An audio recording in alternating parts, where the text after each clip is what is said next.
most outstanding thing about this bike is how incredibly pretty it is. 3, 2, 1, go! Oh, crikey! Oh, it's 60 already, blimey, that was quick. Let's try it in sports mode.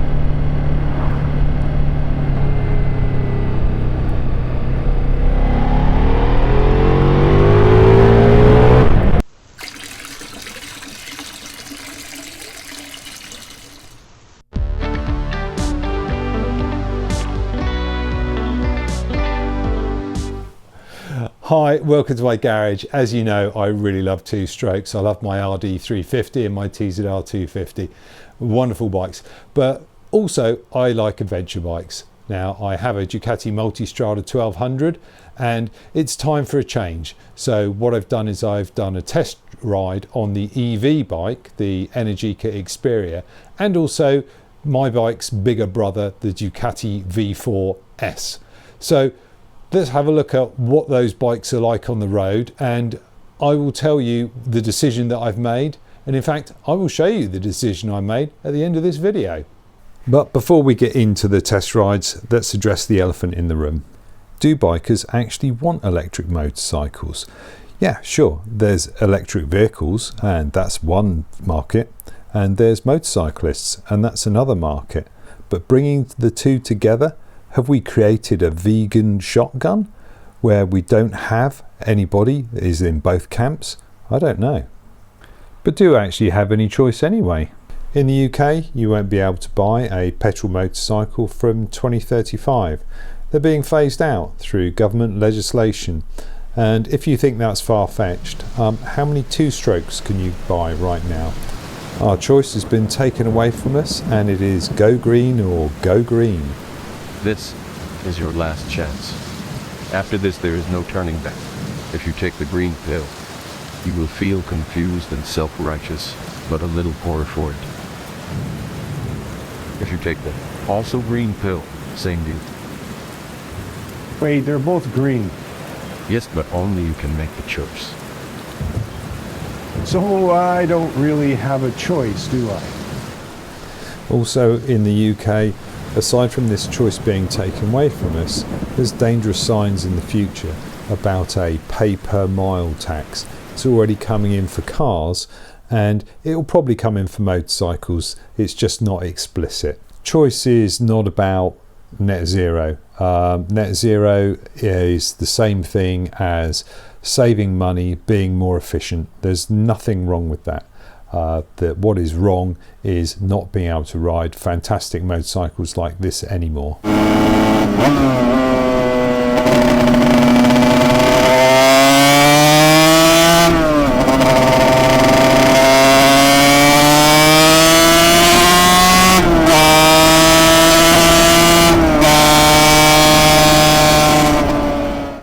There's no limit to the sources of information and opinions on electric motorcycles, but there's also quite a lot of lack of experience. So I'm not scared by electric motorcycles in any philosophical way, and I do want to see what it's all about.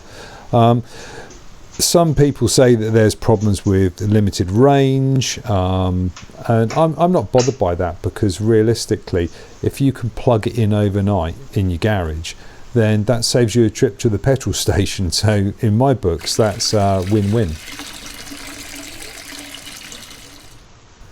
It is a confusing and evolving picture, so the best way to work out what I want to do is go and have a look myself.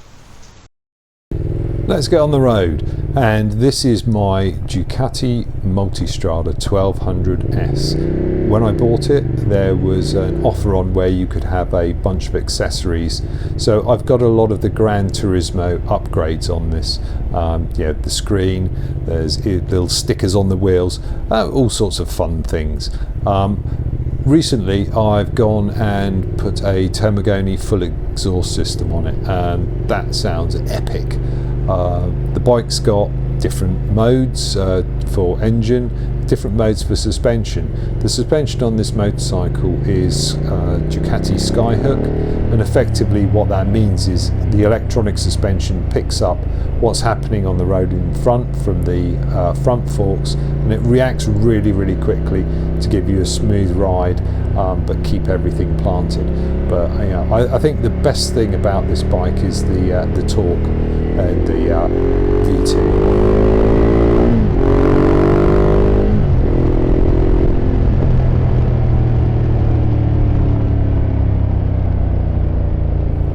Yeah, that torque is amazing from the V2, and the power comes in a much lower RPM, so you get up there quicker. It's not like the very buzzy 4 cylinders. Most outstanding thing about this bike is how incredibly pretty it is. I never get tired of looking at it. So why am I changing it? Well, it's a 2014 model, so it's over 10 years old now.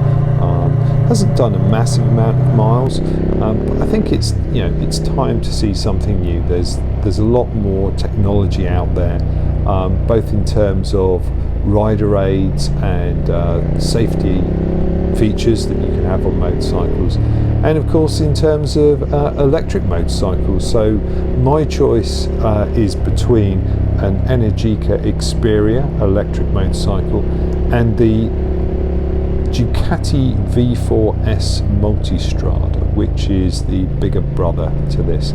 I mean, they're both about 27,000 pounds. So let's put them side by side and then I'll make a decision. And we're going to go. Right, so, oh, go for the clutch, it's not there.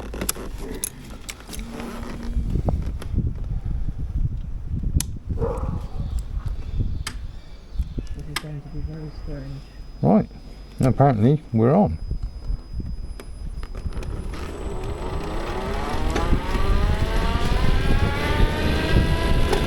Feels a little weird, I'm not gonna lie. It feels incredibly stable.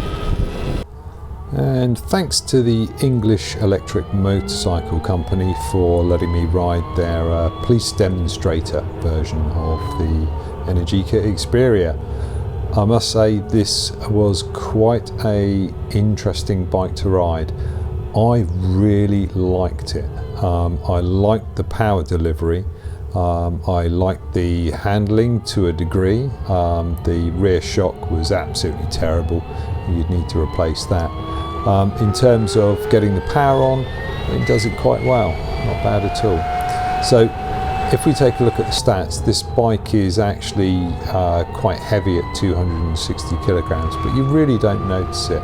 And it's similar torque levels and power to the Multistrada V4S that I'm going to be looking at in my second test ride for the comparison. So, am I going to take a closer look at this? Absolutely. I really enjoyed this. Anything with switchable modes has always got a big tick in the box, and this had switchable modes as well. I really like the fact that this does not connect to the factory like other EVs do, so if the company goes bust it doesn't brick your vehicle. This bike doesn't connect to the factory, so that's a huge plus. It does cost 25 grand though, which is, again, I mean, it's in the ballpark of the Ducati V4S, but what I really like about it is it's the instant application of power.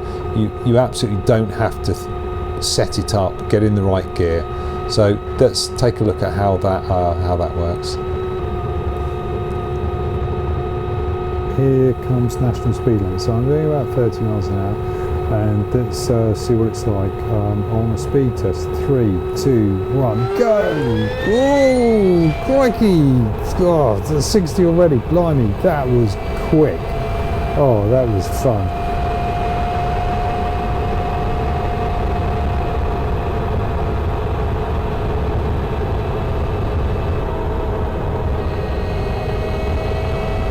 Don't forget that was 2 up as well, and there's an added bonus of the electric motorcycle being 2 up is that you don't get nutted in the back of the head by your passenger every time you change gear, so that's really quite good. Going 2 up though, the suspension was good, but there's no configuration, there's nothing like the Multistrada family. There's no electronic suspension, there's no sky hook, there's no magic carpet feel. I mean, it feels really nice, but it's set up just in one mode. In terms of other bells and whistles, I mean, there's really not a lot more to say about it. It is in essence quite a basic motorcycle. I say basic motorcycle, it's an incredibly complex machine, but you know, there's no premium suspension. There's literally you're paying for the engine, and of course the styling, which I really like this styling.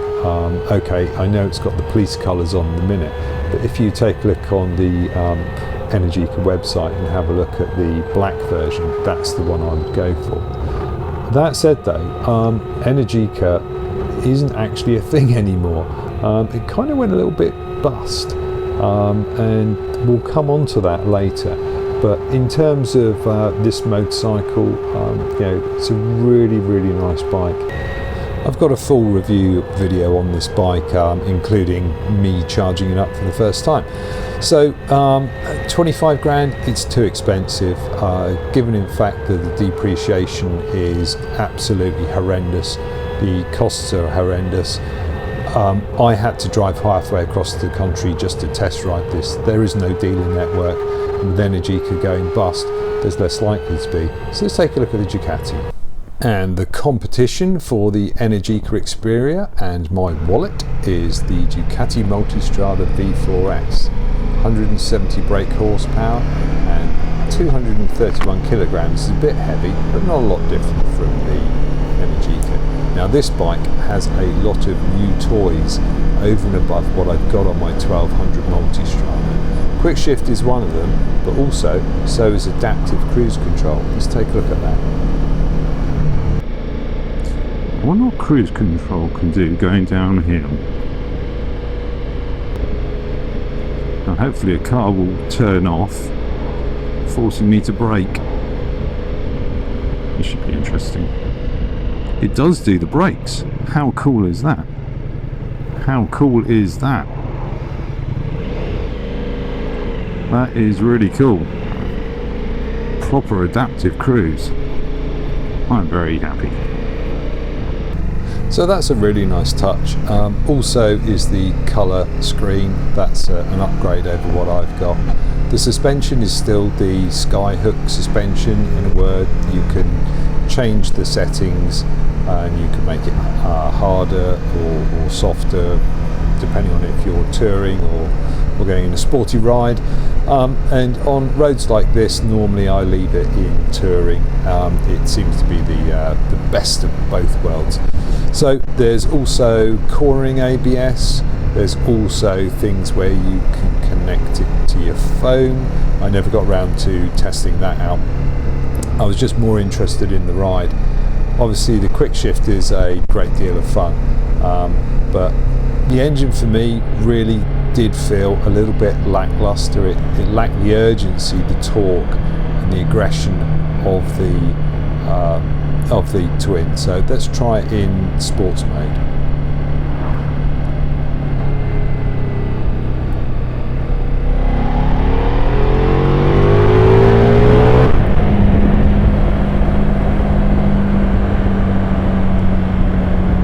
So that certainly did do the beans.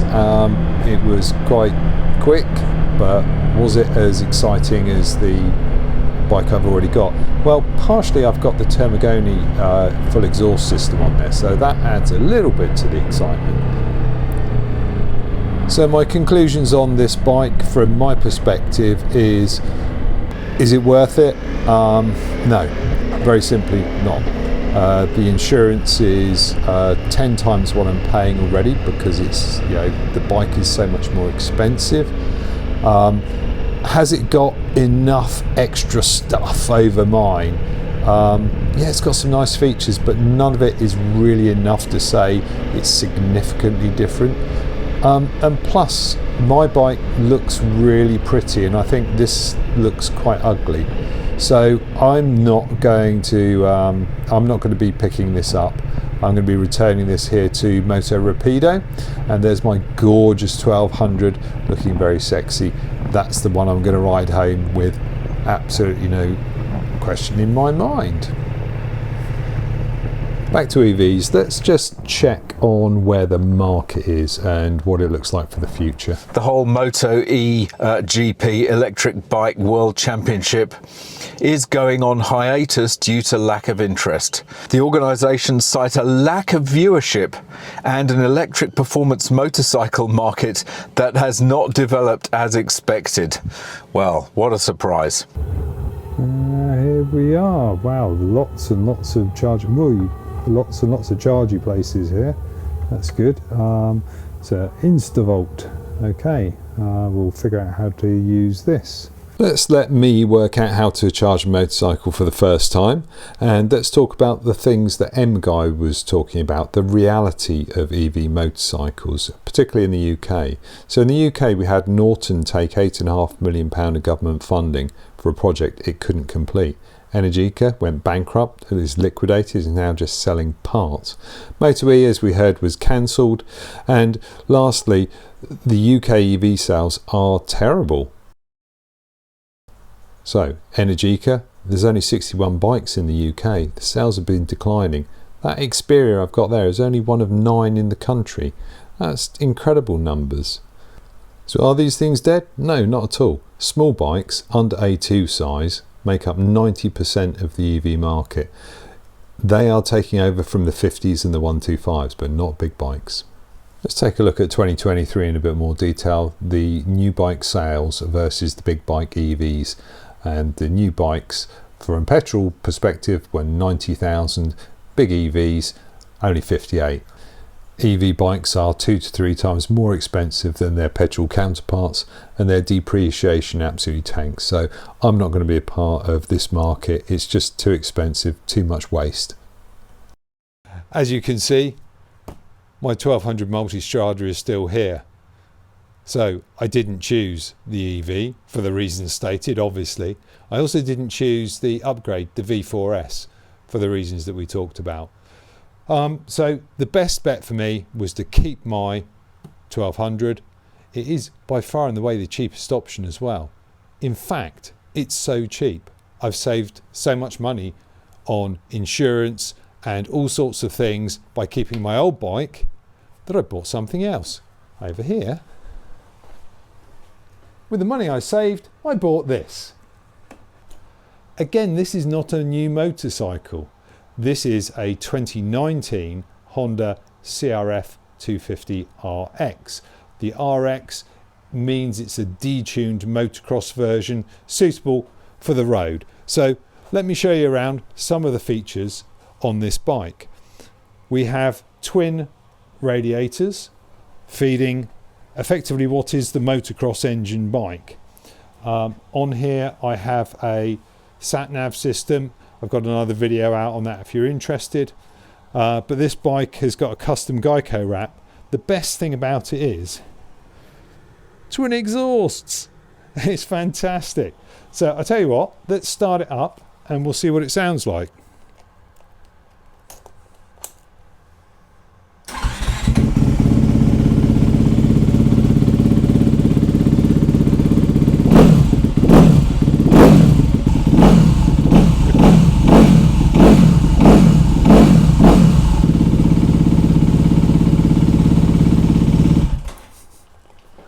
So if you're looking for a new motorcycle as I was, then take my advice. Look for a used motorcycle. You'll get a lot more motorcycle for your money. It'll be a lot cheaper and your insurance is going to be a lot cheaper too. And between the choice between the electric Energica and the newer Multistrada, both of them Italian design, obviously they look gorgeous. They both have their individual benefits, but for the EV market, I'm sorry, it's not that it's not there, it's had a go and it'll never be there. What happened the last time we saw something where there were safety concerns, range concerns, cost concerns and support concerns? Well, I'll leave that one for you to work out what that was, but for now, Take care. Thanks for watching. Cheers. Bye.